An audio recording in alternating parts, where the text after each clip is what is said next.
¿Cómo se determina el valor patrimonial de los derechos fiduciarios? Bueno,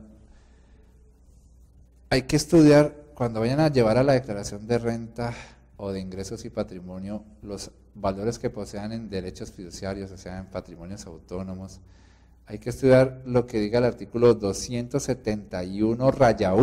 271-1 del Estatuto Tributario, que fue modificado con el artículo 117 de la Ley 1819. Entonces, si se van al 271-1, ¿cierto? Y si de pronto la declaración que están haciendo es la del año grabable 2016, pues tendrían que aplicar lo que decía el 271-1 antes de ser modificado con el artículo 117 de la Ley 1819. El 271-1 hasta diciembre del 2016 decía: valor patrimonial de los derechos fiduciarios. Dice: el valor patrimonial de los derechos fiduciarios se establecerá de acuerdo con las siguientes reglas. 1. Los derechos sobre el patrimonio deben ser declarados por el contribuyente que tenga la explotación económica de los respectivos bienes en armonía con lo expuesto en el artículo 263 de este estatuto. 2. El valor patrimonial de los derechos fiduciarios para los respectivos beneficiarios es el que les corresponda de acuerdo con su participación en el patrimonio líquido del fideicomiso al final del ejercicio o en la fecha de la declaración.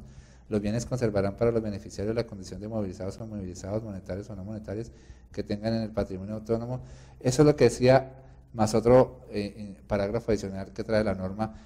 lo que decía la norma hasta diciembre del 2016. Y a partir del 2017 se aplicará la nueva versión con que quedó el artículo 271-1, luego de ser modificado con el 117 de la Ley 1819, y la nueva versión dice: los derechos fiduciarios se reconocerán para efectos patrimoniales de forma separada, el activo y el pasivo, de conformidad con lo establecido en el numeral 2 del artículo 102 del Estatuto Tributario. Entonces, para hacer como un contraste de cuál es el cambio que se produce en el 271-1, lo que decía hasta el 2016 y lo que se va a aplicar en las declaraciones del año grabable 2017 y siguientes, el cambio que se produce es en que si yo he hecho, por ejemplo, aportes en dinero a un patrimonio autónomo,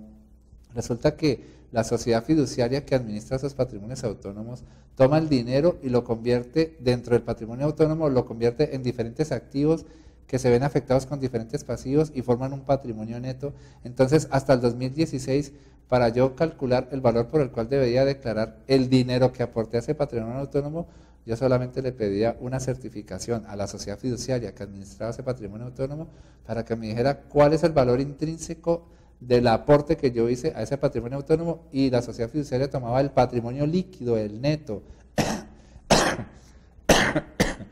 de ese patrimonio autónomo y me certificaba un valor. Por tanto, yo acá en mi declaración de renta hasta el 2016 declaraba un solo valor. Lo que me certificaran como participación en el patrimonio líquido del patrimonio autónomo, yo lo reflejaba acá en mi declaración de renta como un único activo. Mi activo llamado derechos en el patrimonio autónomo tal, lo declaro por X valor, por el valor que me certificaron como participación en el patrimonio líquido de ese patrimonio autónomo. Pero a partir del 2017, ¿sí?,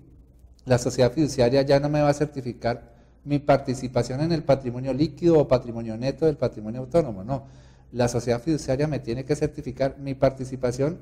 en los activos brutos del patrimonio autónomo, y también me va a certificar mi participación en los pasivos del patrimonio autónomo. De esa forma, al cierre del 2017, yo como aportante del patrimonio autónomo voy a tener que reflejar en mi declaración de renta tanto los activos que me pertenecen del patrimonio autónomo como los pasivos que me pertenezcan del patrimonio autónomo. Y eso es así porque la reforma tributaria también modificó el artículo 102 del Estatuto Tributario, lo modificó con el artículo 59 de la Ley 1819, y entonces están diciendo que las sociedades fiduciarias que administran estos patrimonios autónomos tienen que trasladarle toda la información a los fideicomitentes, a los aportantes. Les tienen que estar entregando la información de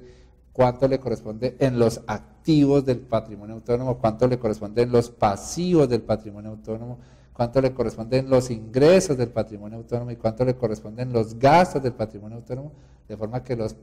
fideicomitentes o los aportantes reflejen las cuatro cosas, ¿sí?, los cuatro elementos dentro de sus propias declaraciones de renta. Ya no un solo activo más una sola utilidad, ¿cierto?, sino el activo y el pasivo más el ingreso y los gastos dentro de la declaración de renta de los fideicomitentes, de los aportantes. Esa es la aplicación plena de algo que los analistas tributarios llaman el principio de transparencia, que todo lo que acontezca ante el patrimonio autónomo, tanto lo que se posea como activo, lo que se reconozca como pasivo, lo que se haya reconocido como ingreso, lo que se haya ejecutado como gasto, los 4 elementos hay que reflejarlos dentro de la declaración del fideicomitente, del aportante, pero entonces eso será a partir ya del año 2017. Hasta el cierre del 2016, entonces, en el activo, un único valor, con el valor de la participación en el patrimonio líquido del patrimonio autónomo.